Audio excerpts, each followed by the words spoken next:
President ജമാഅത്ത് കമ്മിറ്റിയിൽ വരുമ്പോൾ ആ സമയത്ത് നമ്മൾ ചോദിക്കുമ്പോൾ ഒരു ദാമ്പത്യ ബന്ധം തകരുന്നതിന്റെ തുടക്കം എവിടെ നിന്നാ? ഒന്നുമില്ല. അവസാനം വന്ന് നിങ്ങൾ എന്താ, ഞങ്ങൾ രണ്ടുപേരും ഒന്നിച്ച് താമസിച്ചില്ല, എന്താ വിഷയം? അതിങ്ങനെ പറഞ്ഞ് വന്ന് അവസാനം കാരണം ഇവളുടെ വീട്ടിൽ നിന്ന് വന്ന് അയാൾ ഇങ്ങനെ പറഞ്ഞു അത് പറഞ്ഞു. അവസാനം എത്തുമ്പോൾ ഇവൾ 9 മാസം ഗർഭിണിയായപ്പോൾ ഇവളുടെ വീട്ടിൽ നിന്ന് വന്ന നെയ്യപ്പത്തിന്റെ പള്ള പൊങ്ങിയിരുന്നില്ല, അതുകൊണ്ട് വേണ്ട. 7-ാം മാസത്തിൽ കൂട്ടിക്കൊണ്ടു വന്നപ്പോൾ പ്രസവത്തിന് കൊണ്ടുപോയപ്പോൾ 6 കൂട്ടം പലഹാരം ഉള്ളായിരുന്നു. ഉസൂൽ അനുസരിച്ച് 7 എണ്ണം വേണമെന്നോ. 9-ാം മാസത്തിൽ 9 പലഹാരം, 7-ാം മാസത്തിൽ 7 പലഹാരം. അപ്പൊ 7 ഇല്ലായിരുന്നു, 6 ഉണ്ടായിരുന്നു. അല്ലെങ്കിൽ അന്ന് കൊണ്ടുവന്ന കപ്പക്കൊലയ്ക്ക് 4 പഴം കറുത്തിരുന്നു. എനിക്കറിയാം, ഒരു കല്യാണത്തിന്റെ തലാക്കിന്റെ ബന്ധം പറഞ്ഞ് ഭാര്യയും ഭർത്താവും തമ്മിൽ മാറിക്കഴിഞ്ഞ പിന്നെ കൊടുത്തതൊക്കെ തിരിച്ചു മേടിക്കും. അങ്ങനെ കൊടുത്ത പൈസയും അമ്മായിയമ്മക്കിട്ട മോതിരവും മാത്തൂരിട്ട വളയും പിന്നെ അവക്കിട്ട കൊലുസും എടുത്തു കൊടുത്ത ചുരിദാറും എന്ന് വേണ്ട ഏതൊക്കെ സാധനം എടുത്തു കൊടുത്ത് അതൊക്കെ ഊരിയതും ഊരാൻ പാടില്ലാത്തൊക്കെ ഊരി മേടിച്ചു. അവസാന കണക്ക് പറഞ്ഞു വന്നപ്പോൾ കല്യാണത്തിന്റെ ചെലവാര് വഹിക്കും, ചെലവിന്റെ കണക്ക് എഴുതാൻ വന്നപ്പോൾ എൻ്റെ പൊന്നു സഹോദരങ്ങളെ പപ്പടത്തിന്റെ കണക്ക് വരെ എഴുതി.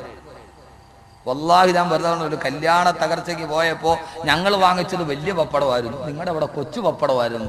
കല്യാണത്തിന് കൊടുത്ത പപ്പടത്തിന്റെ കണക്ക് വരെ എഴുതിയിട്ട് ഒരു കുടുംബം തകർന്നു പോകുന്നു. നിങ്ങൾ ആരെയാണ് ഈ തകർക്കപ്പെടുന്നത്? അള്ളാഹു കൂട്ടിച്ചേർത്ത ഒരു ബന്ധമല്ലേ? അള്ളാഹു കൂട്ടിച്ചേർത്ത ബന്ധമല്ലേ? അതുകൊണ്ട് ആദ്യം നിങ്ങൾ മനസ്സിലാക്കിക്കൊള്ളുക, വിവാഹത്തിന് 3 ഘട്ടമുണ്ട്. നമുക്ക് തുടങ്ങാം. അള്ളാഹു തൗഫീഖ് നൽകട്ടെ. ഇൻഷാ അല്ലാഹ്. നിങ്ങൾ കേട്ടിരിക്കൂലേ? കേട്ടിരിക്കുവോ? പെണ്ണ് കെട്ടാത്തവര് നന്നായിട്ട് കേൾക്കും. കാരണം എന്താ, പെണ്ണ് കെട്ടിയവര് കേട്ടിട്ട് കാര്യമില്ല. കാരണം 10-15 വർഷം പോയി അടിയിടിയായിട്ട് ഇനിയേ നന്നാവാൻ പറ്റൂ. നിങ്ങൾ കേട്ടാ എന്ത് ചെയ്യാം? തുടക്കം മുതലേ കുഴപ്പമൊന്നുമില്ലാതെ പോകാം. അള്ളാഹു തൗഫീഖ് നൽകട്ടെ. അള്ളാഹു തൗഫീഖ് നൽകട്ടെ. വിവാഹത്തിന് 3 ഘട്ടമുണ്ട്. എന്താ 3 ഘട്ടം? സാധാരണ നമുക്ക് വിവാഹത്തിന് എത്ര ഘട്ടമുണ്ട് നിങ്ങൾ പറയും? നമുക്കാകെ അറിയാവുന്നത് പെണ്ണിന്റെ വാപ്പാടെ കൈ നമ്മുടെ കൈയുടെ മുകളിൽ വെച്ച് അമീൻ ഉസ്താദ് പറഞ്ഞു പറയടാ ദവ്വജുത്തുക്ക അങ്കഹുത്തുക്ക. അത് പറയാൻ പെടുന്ന പാട്. ചില ആളുകൾക്ക് അത് പറയാൻ എന്തോ ഒരു പാടാ. വല്ലപ്പോഴൊക്കെ പഠിച്ചു വെക്കണം. ഉസ്താദ് പറയും പറ ദവ്വജുത്തുക്ക ഒവ്വജുത്തുക്ക അങ്കഹുത്തുക്ക 5 ഏത്തക്ക ഫൈനനാ. പിന്നെ അങ്ങനെ എങ്ങനെയെങ്കിലുമൊക്കെ പറഞ്ഞു ഒപ്പിച്ച് കൊണ്ടുപോയി. ഇതാണ് നമ്മുടെ കല്യാണത്തിന്റെ രീതി, അല്ലേ? അല്ല. വിവാഹത്തിന് 3 ഘട്ടമുണ്ട് എന്ന് വിശുദ്ധ ഖുർആൻ. അള്ളാഹു മനസ്സിലാക്കാൻ തൗഫീഖ് നൽകട്ടെ. ആ 3 ഘട്ടം പറഞ്ഞ് നമുക്ക് ഇന്ന് പിരിയാം. നാളെ നമുക്ക് മക്കളോ മാതാപിതാക്കളോ ഒക്കെ പറയാം. സമയം കിട്ടിയാൽ 3 ഘട്ടം പറയും, ഇല്ലെങ്കിൽ 2-ൽ അവസാനിക്കും. അള്ളാഹു സുബ്ഹാനഹു വ തആല തൗഫീഖ് നൽകട്ടെ. എന്തിനാ ആമീൻ പറഞ്ഞ് 2-ൽ അവസാനിക്കാനാണ്? എന്തിനാ ആമീൻ പറഞ്ഞ്? മനസ്സിലായി? അള്ളാഹു സുബ്ഹാനഹു വ തആല ഒരു നല്ല ഭർത്താവാകണം. ഞാനൊരു നല്ല ഭർത്താവാകും എന്ന് തീരുമാനിക്കും. അള്ളാഹു അങ്ങനെ ആക്കട്ടെ. ചുമ്മാ ആമീൻ പറഞ്ഞാൽ മാത്രം പോരാ, അങ്ങനെ ആവണം. ഈ ആമീൻ എന്ന് പറയുന്ന സാധനം എല്ലാത്തിനും ഉള്ളതല്ല. നല്ല ഭർത്താവാണ് ആമീൻ എന്ന് പറഞ്ഞാല് അതുകൊണ്ട് മാത്രം നിർത്തരുത്. പിന്നെന്ത് ചെയ്യണം? ദുആ കബൂൽ ചെയ്യണം. ആമീൻ എല്ലാത്തിനും പറ്റത്തില്ല. എന്താണെന്നറിയാവോ? ഇപ്പൊ ഒരാൾക്ക് ഇപ്പൊ തിരുവനന്തപുരത്ത് പോകണം. അവൻ മംഗലപുരം പള്ളിയുടെ ഫ്രണ്ടിൽ ചെന്നിട്ട് ഒരു ബസ് വന്നു. എങ്ങോട്ട് പോണ ബസ്സാ? കൊല്ലത്തിന് പോണ ബസ്. അവൻ കൊല്ലത്തിന് പോണ ബസ്സിൽ കയറി. കൊല്ലത്തിന് പോണ ബസ്സിൽ അവൻ എങ്ങോട്ട് പോകണല്ലോ? തിരുവനന്തപുരത്ത് പോകാൻ വേണ്ടി വന്നവനാണ്. കൊല്ലത്തിന് പോകാനുള്ള ബസ്സിൽ കയറി ഇരുന്നിട്ട് അവൻ ഇങ്ങനെ വണ്ടി പോയപ്പോ പിന്നീടാണ് അവൻ തോന്നക്കിലെത്തിയപ്പോഴാണ് അവിടുത്തെ റബ്ബുൽ ആലമീനായ തമ്പുരാനെ, ഇത് കൊല്ലത്തോട്ടാണല്ലോ പോണേ, എനിക്ക് തിരുവനന്തപുരത്ത് പോകണം, എന്ത് ചെയ്യും? ഇയാൾക്ക് ആകെ ബേജാറായി. ഇയാൾ എന്ത് ചെയ്തു? ഇയാൾ അവിടെ ഇരുന്നിട്ട് യാസീൻ ഓതാൻ തീരുമാനിച്ചു. കൊല്ലത്തിന് പോണ ഫാസ്റ്റ് പാസഞ്ചർ ഇരുന്ന് ഇയാളൊരു യാസീൻ ഓതി കുൽഹുവല്ലാഹു അതൊക്കെ ഓതിയിട്ട് അവസാനം ഇയാൾ ദുആ ചെയ്തു, റബ്ബുൽ ആലമീനായ തമ്പുരാനെ, ആകാശവും ഭൂമിയും കാണുന്ന ഗോളങ്ങളൊക്കെ പടച്ച തമ്പുരാനെ, അത്രയ്ക്ക് വിഷമമൊന്നും ഇല്ലാത്തൊരു ചെറിയ കാര്യം നീ എനിക്ക് ചെയ്തതാ പടച്ചവനെ, എന്നെ നീ നേരെ തിരുവനന്തപുരത്ത് എത്തിക്കാൻ വന്നാൽ അള്ളാഹ് എത്തിക്കുവോ? ആകാശം ഭൂമിയൊന്നും പടച്ചത്രയും വലിയ വിഷയമൊന്നുമില്ല. ട്രാൻസ്പോർട്ട് ബസ് തിരിക്കാൻ അള്ളാഹുടെ വരെ പടച്ചവനെ, ഈ ട്രാൻസ്പോർട്ട് ബസ് ഒന്ന് തിരിച്ചിട്ട് എന്നെ നേരെ നീ തിരുവനന്തപുരത്ത് എത്തിക്കാൻ പറഞ്ഞ അവിടെ നടക്കൂല. യാസീൻ ഓതിയന്റെ പ്രതിഫലം ആഖിറത്തിൽ കിട്ടുമോ കിട്ടാതിരിക്കുകയോ ചെയ്യാം. യാസീൻ ഓതിന്റെ പ്രതിഫലം ആഖിറത്തിൽ കിട്ടുമോ കിട്ടാതിരിക്കുകയോ ചെയ്യാം. പക്ഷെ ഇവൻ തിരുവനന്തപുരത്ത് എത്തുന്ന പ്രശ്നം ഇല്ല. ഇവൻ എന്ത് ചെയ്യണം? വണ്ടി നിർത്തി അവിടെ നിറങ്ങി തിരുവനന്തപുരത്തുള്ള ബസ്സിൽ കയറിയിട്ട് പറഞ്ഞു, പടച്ചോനെ വണ്ടിയൊക്കെ ഞാൻ മാറി കയറിയിട്ടുണ്ട്, ഇനി നീ എന്നെ ഒരു യാസീൻ ദുആച്ചാണ്, നീ എന്നെ അപകടമില്ലാതെ തിരുവനന്തപുരത്ത് എത്തണം. അപ്പൊ ആദ്യം ആമീൻ പറഞ്ഞാൽ പോരാ, വണ്ടി മാറി കയറാം. ആദ്യം വണ്ടി മാറി കയറണം. വണ്ടി മാറി കയറിയിട്ട് ഞാൻ ഖുർആൻ പറയുന്ന ഒരു ഭർത്താവായി മാറുമെന്ന് തീരുമാനിച്ച് ഇവിടെ വെച്ച് നമ്മൾ മാറ്റണം. എന്തിനാ സഹോദര 10-30 വർഷം ഈ ഭൂമിയിൽ ജീവിക്കാൻ അല്ലാഹു അവസരം തന്നു, കയ്യിലൊരു പെണ്ണിനെയും പിടിച്ചേൽപ്പിച്ചു, എന്നും അടിയും ബഹളവുമായി കണ്ണുനീരും കയ്യുമായി എന്തിനാ അല്ലാഹു ദുനിയാവിൽ തന്ന സ്വർഗം നരകമാക്കുന്നത്? ഈ അങ്ങോട്ടും ഇങ്ങോട്ടും അടിച്ചും പറഞ്ഞ് ജീവിച്ചിട്ട് എന്താ നമുക്ക് നഷ്ടപ്പെട്ടു പോയത്? ഒന്നും നമുക്ക് നഷ്ടപ്പെട്ടില്ല. അതുകൊണ്ട് നമ്മൾ ആദ്യം അറിയുക, വിവാഹത്തിന് 3 ഘട്ടമുണ്ട്. എത്ര ഘട്ടമുണ്ട്? 3 ഘട്ടം. ഒന്നാമത്തെ ഘട്ടം ഏതാ? ഈ 3 ഘട്ടത്തെ കുറിച്ച് നിങ്ങൾ ബോധമുണ്ടെങ്കിൽ ഖുർആനിലെ ഭാര്യയും ഭർത്താവുമായി നിങ്ങൾ പറയും. അല്ലാഹു വല്ലൈലി ഇദാ യഗ്ശായിൽ പറഞ്ഞ ഭൂമി ഭർത്താവ്, ഖുർആൻ പറഞ്ഞ എന്താ? ഭർത്താവ് പകലാണ്, ഭാര്യ രാത്രിയാണ്. വല്ലൈലി ഇദാ യഗ്ശാ വന്നഹാരി ഇദാ തജല്ലാ വമാ ഖലഖ ദക്കറ വൽ ഉൻസ. അല്ലാഹു പറയാണ്, ആണിനെയും പെണ്ണിനെയും സൃഷ്ടിച്ച അല്ലാഹുവിനെ തന്നെയാണ് സത്യം. രാത്രിയും പകലും പറഞ്ഞിട്ട് അല്ലാഹുവിനെ ആണിനെയും പെണ്ണിനെയും പറഞ്ഞ എന്താ? അത് കഴിഞ്ഞിട്ട് അല്ലാഹു പറയാ, ഇന്ന സയ്യക്കും ലശത്താ, നിങ്ങൾക്ക് ഓരോരുത്തർക്കും അവരവരുടെ ജോലിയുണ്ട്, അവരവർക്ക് അവരവരുടെ ജോലി. അതുകൊണ്ട് നാം നമ്മുടെ ഖുർആനിലെ ഭാര്യയും ഭർത്താവുമാകണോ? ഖുർആനിൽ എത്രയോ ഭാര്യയും ഭർത്താവും, ഒരു ഭാര്യയും ഭർത്താവും എന്നപ്പോ വീട്ടിലേക്ക് ഒരു അതിഥി വന്നു, അവർക്ക് ഭക്ഷണം വെച്ച് കൊടുത്തത് പോലും ഖുർആന്റെ പ്രമേയമായി മാറി. ചില സമയം പോലെ നമുക്ക് പറയാം. അള്ളാഹു പറയുകയാണ്, വിവാഹത്തിന്റെ ഒന്നാമത്തെ ഘട്ടം ഏതാ? വിവാഹത്തിന്റെ ഒന്നാമത്തെ ഘട്ടം സഹോദരങ്ങളെ, വിവാഹപ്രായമെത്തിയ ഒരു മനുഷ്യന് വേണ്ടി, പുരുഷന് വേണ്ടി പിതാവ് ഒരു ബ്രോക്കറോട് പറഞ്ഞ, ബ്രോക്കർ എവിടെയൊക്കെയോ ഫോട്ടോ കാണിച്ച് ഒരാളെ വിളിച്ചു കൊണ്ടുവന്ന് കണ്ട് പെണ്ണ് കാണൽ ഉറപ്പിച്ച് മംഗലാപുരം AR ഓഡിറ്റോറിയത്തിൽ വെച്ച് നടക്കപ്പെടുന്ന നിക്കാഹല്ല. വിവാഹത്തിന്റെ ഒന്നാമത്തെ ഘട്ടം ഏതാണെന്നറിയുമോ? അള്ളാന്റെ തിരുദൂതര് പറയുകയാ, ഒരു കുട്ടി ഉമ്മാന്റെ ഗർഭാശയത്തിൽ 4 മാസം പ്രായമാകുമ്പോ ഇവിടെ ഒരുമിച്ച് കൂടിയ ഭാര്യ ഭർത്താക്കന്മാരെ ഈമാൻ ഉറയ്ക്കുക, ഈ വാക്ക് നിങ്ങൾ കേൾക്കുക, എന്നാൽ നിങ്ങളുടെ ജീവിതം സ്വർഗമാണ്, സ്വർഗമാണ്. അള്ളാന്റെ തിരുദൂതര് പറഞ്ഞു, 4 മാസം പ്രായമാകുമ്പോൾ ഞാനും നിങ്ങളും ഉമ്മാന്റെ ഗർഭാശയത്തിൽ 4 മാസം പ്രായമുണ്ടാകുമ്പോ അള്ളാഹു ഒരു മലക്കിനെ പറഞ്ഞു വിടും. ആ മലക്ക് ഗർഭാശയത്തിൽ കിടക്കുന്ന കുഞ്ഞിന് റൂഹൂതുമത്രേ. 4 മാസമാകുമ്പോഴാണ് റൂഹൂതുക. അപ്പോഴാണ് കയ്യും കാലും അനങ്ങാൻ തുടങ്ങുക. ഭാര്യ ഭർത്താവിനോട് പറയും, കുട്ടി വാപ്പാൻ അന്വേഷിക്കാൻ തുടങ്ങിയിട്ടുണ്ട്, അകത്ത് കിടന്ന് അവൻ അനങ്ങാൻ തുടങ്ങിയിട്ടുണ്ട്. 4ാമത്തെ മാസം റൂഹൂതുമ്പോ അള്ളാന്റെ തിരുദൂതര് പറയുകയാണ്, ഗർഭാശയത്തിൽ കിടക്കുന്ന കുട്ടിയുടെ ഭാവിയിലേക്കുള്ള സർവ്വതും അല്ലാഹു തീരുമാനിക്കും. അവനിനി എത്ര ഭക്ഷണം കഴിക്കണം, അവൻ എത്ര നാൾ വരെ ആയുസ്സുണ്ടാകണം, എല്ലാം അല്ലാഹു തീരുമാനിക്കും. ആ തീരുമാനത്തിന്റെ കൂടെ ഇവന്റെ ഭാര്യ ആരായിരിക്കണം? ആ പെണ്ണാണ് ഗർഭാശയത്തിൽ കിടക്കുന്നതെങ്കിൽ അവളുടെ ഭർത്താവ് ആരായിരിക്കണം? അവൻ കറുത്തവനാകണോ? അവൻ വെളുത്തവനാകണോ? അവൻ ഗൾഫുകാരനാകണോ? അവൻ ഓട്ടോറിക്ഷ ഓടിക്കുന്ന തൊഴിലാളിയാകണോ? അവൻ പാവപ്പെട്ട കൂലിപ്പണിക്കാരനാകണോ? അതല്ല കച്ചവടക്കാരനാകണോ?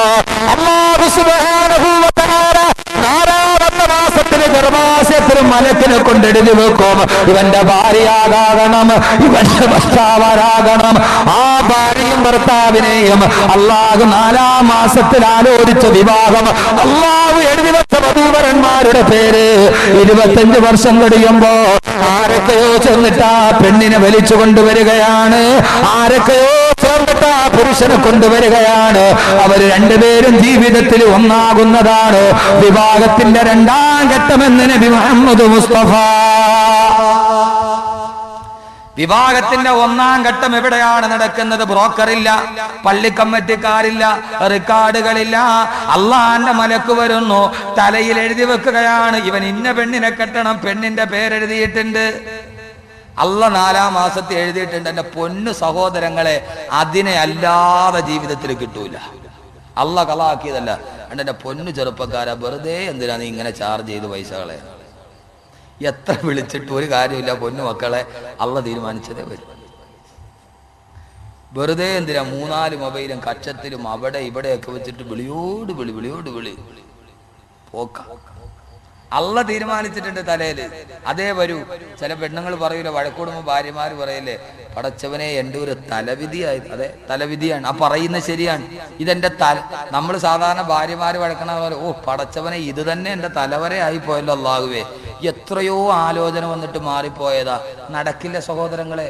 പെണ്ണുങ്ങൾ പറയും, പടച്ചവനെ എത്രയോ നല്ല നല്ല ഗൾഫുകാർ എന്നെ വന്ന് പെണ്ണ് കണ്ടിട്ട് പോയതാ, ഈ ദജ്ജാല് തന്നെ വന്ന് കെട്ടിയില്ല പടച്ചവനെ എന്ന് പറയും. എന്റെ തലവിധി. അതേ സഹോദരിമാരെ, ഇതൊരു തലവിധിയാണ്. ഇത് തീരുമാനിച്ചാൽ പിന്നെ ദാമ്പത്യ ജീവിതത്തിൽ പ്രശ്നമുണ്ടോ? അള്ള എനിക്ക് എഴുതി വെച്ചതാണ് എന്റെ ജീവിതത്തിൽ വന്നെന്ന് തീരുമാനിച്ചാൽ ചിലപ്പോൾ അത് കറുപ്പായിരിക്കും, സൗന്ദര്യം ഉണ്ടാവില്ല. എന്തിനാ സഹോദരങ്ങളെ ഭാര്യമാരോട് അകൽച്ച? സൗന്ദര്യം ഇല്ലാത്തത് കൊണ്ടാ. ഭർത്താവിനോട് എന്താ പെണ്ണെ നിനക്ക് അകൽച്ച? അവന് പണമില്ലാത്തത് കൊണ്ടോ? അടുത്ത വീട്ടിലെ ഗൾഫുകാരൻ ധാരാളം കൊണ്ടുവരുന്നു, എന്റെ ഓട്ടോറിക്ഷക്കാരൻ ഭർത്താവ് ഒന്നും കൊണ്ടുവരുന്നില്ല, അതുകൊണ്ട് എനിക്ക് അവനെ വേണ്ട. അള്ളാഹു തീരുമാനിച്ചു. വിവാഹത്തിന്റെ ഒന്നാം ഘട്ടം എവിടെയാണ്? ഉമ്മാന്റെ ഗർഭാശയത്തില് 4 മാസം പ്രായമുള്ളപ്പോ. ആ തീരുമാനം 10-25 വർഷം കഴിയുമ്പോൾ ഒന്നുകിൽ ഒരു ബ്രോക്കറിലൂടെ അല്ലെങ്കിൽ ആരെങ്കിലും ഒക്കെ മധ്യമാക്കി നിർത്തി അള്ള തലയിലെഴുതിയ പേര്, ആ പേര് എത്ര ദൂരത്താ കിടക്കണമെങ്കിൽ അള്ള അത് വലിച്ചോണ്ട് വരും. ഇല്ലേ? വരൂല്ലേ? ഞാൻ ഇടുക്കി ജില്ലയിലാണ്, എന്റെ തലയിലെഴുതിയ പേര് കൊല്ലം ജില്ലയിൽ, വലിച്ചോണ്ട് വന്നില്ലേ? ഇവിടെ ഈ കാസറ്റ് ആരോ റെക്കോർഡ് ചെയ്യുന്നുണ്ട്, ഇത് കട്ടാക്കിയിട്ടേ കൊടുക്കാവുള്ളൂ കേട്ടോ. എൻ്റെ വീട്ടുകാർ കേട്ടാ തീർന്ന്, വകലും തീർന്ന്. ഇവിടെ അടുത്താണ് മുപ്പിലാത്തിന്റെ വീട്.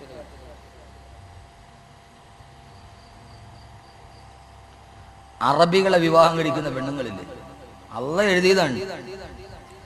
അങ്ങനെ വിവാഹത്തിന്റെ ആദ്യത്തെ ഘട്ടം കഴിഞ്ഞു. ഇപ്പൊ നമ്മൾ നിൽക്കുന്നത് എവിടെയാണ്? രണ്ടാമത്തെ ഘട്ടം. ഈ രണ്ടാമത്തെ ഘട്ടത്തെ കുറിച്ച് ഖുർആൻ എങ്ങനെ പറഞ്ഞു? അങ്ങനെ ജീവിച്ചാൽ നമുക്ക് മൂന്നാമത്തെ ഘട്ടത്തിലെത്താം. അള്ളാഹു തൗഫീഖ് നൽകട്ടെ. എന്താ രണ്ടാമത്തെ ഘട്ടം?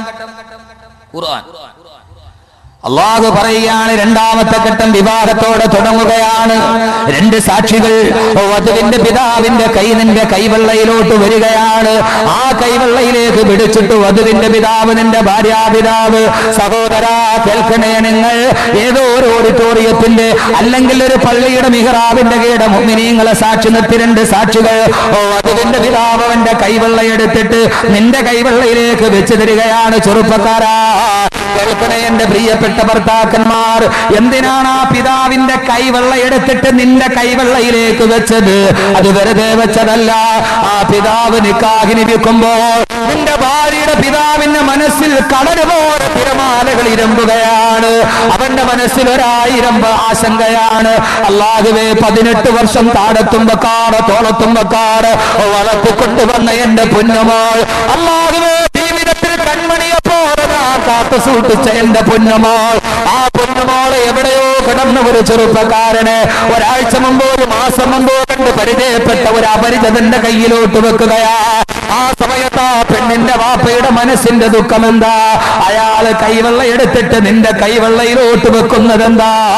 എന്റെ പ്രിയപ്പെട്ട പുതുമണവാള, ഇത്രയും നാൾ കൈവല്യം പോലെ കൈവെള്ളയിൽ കാത്തു സൂക്ഷിച്ച എന്റെ കൺമണിയെ നിന്റെ കയ്യിലേക്ക് ഞാൻ തരുകയാണ്. ഒരു മാടപ്പിറാവിനെ പോലെ നിന്റെ കൈവെള്ളയിലോട്ട് വെച്ച് തരികയാ. നിക്കാഹ് നടക്കുമ്പോൾ വധുവിന്റെ പിതാവ് നിന്റെ കൈവെള്ളയിലോട്ട് വെക്കുന്നത് വെറും കൈയല്ല, അവന്റെ പൊന്നുമോളുടെ ജീവിതമാണ് കൈവെള്ളയിലോട്ട് വെച്ച് നൽകുന്നത്. എന്റെ പൊന്നുമോളെ നീ ദുഃഖിപ്പിക്കരുതേ, അവളെ കരയിപ്പിക്കരുതേ, അവളുടെ കണ്ണുനീര് വീടരുതേ. ഇവിടെ എത്രയോ പിതാക്കന്മാരുണ്ട്, മകളെ പിടിച്ച് മറ്റൊരുത്തന്റെ കയ്യിൽ ഏൽപ്പിക്കുമ്പോ മനസ്സ് വല്ലാതെ പതറിയിട്ടില്ലേ, കണ്ണു വല്ലാതെ നിറഞ്ഞിട്ടില്ലേ? അല്ലാഹുവേ, എന്റെ പൊന്നുമോൾ, അവൾക്കിനി കുടിക്കാൻ കഞ്ഞി കിട്ടുമോ? അവൾക്കിനി സന്തോഷത്തിന്റെ രാത്രി വരുമോ? അല്ലാഹുവേ, കാത്തു സൂക്ഷിച്ച കൺമണിയാണ് ഭർത്താക്കന്മാരെ. ഭാര്യാപിതാവ് നിങ്ങളുടെ കയ്യിൽ വെച്ച് തന്നത് നിങ്ങൾ ഏറ്റെടുത്തതൊരു ജീവിതമാണ്. ആ ജീവിതത്തെ കുറിച്ച് അല്ലാഹു പറയുന്നത് എന്താ? പള്ളിയുടെ ഓഡിറ്റോറിയത്തിന്റെ അടുക്കല് ഇമാമ് കൈപിടിച്ചിട്ട് അംഗഹത്തുക്കാന്ന് പറയുമ്പോ അതും വെറും ചടങ്ങല്ല. അള്ളാന്റെ ഖുർആൻ ആ ചടങ്ങിനെ കുറിച്ച് പറഞ്ഞതെന്താ? വാഖദിന മിൻകും മിസാഖൻ ഖലീലാ, വാഖദിന മിൻകും മിസാഖൻ ഖലീലാ. ഇതൊരു ബലിഷ്ഠമായ ഉടമ്പടിയാ, ഇതൊരു ബലിഷ്ഠമായ ഉടമ്പടിയാ. നിക്കാഹിനെ വെറും തമാശയാക്കുന്നവരോട്, നിക്കാഹ് വെറും ചടങ്ങാന്ന് കരുതുന്നവരോട് ഖുർആനിലെ ഭർത്താവായി നിനക്ക് മാറണോ? നിനക്കൊരു ഓർമ്മയുണ്ടാകണം. എന്താ ഓർമ്മ? ഒരു വസ്തു നീ കച്ചവടം ചെയ്താൽ എഗ്രിമെന്റ് ഉണ്ടാക്കില്ലേ?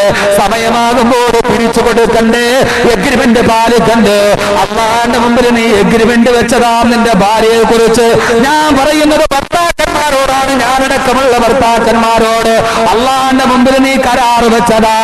ആരാ നിന്റെ കരാറിന്റെ സാക്ഷി എന്നറിയുമോ? ഇത് കരാറാന്ന് പറഞ്ഞത് ഞാനല്ല, അള്ളയാണ് പറഞ്ഞത്.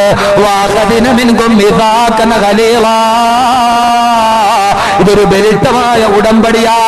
ആരാ നീ വെച്ച എഗ്രിമെന്റിന്റെ സാക്ഷി ആരാന്നറിയോ? അത് പള്ളിക്കമ്മിറ്റിക്കാരല്ല, എന്റെ രജിസ്റ്ററിൽ ഒപ്പിട്ട നിന്റെ അയൽവക്കക്കാരല്ല.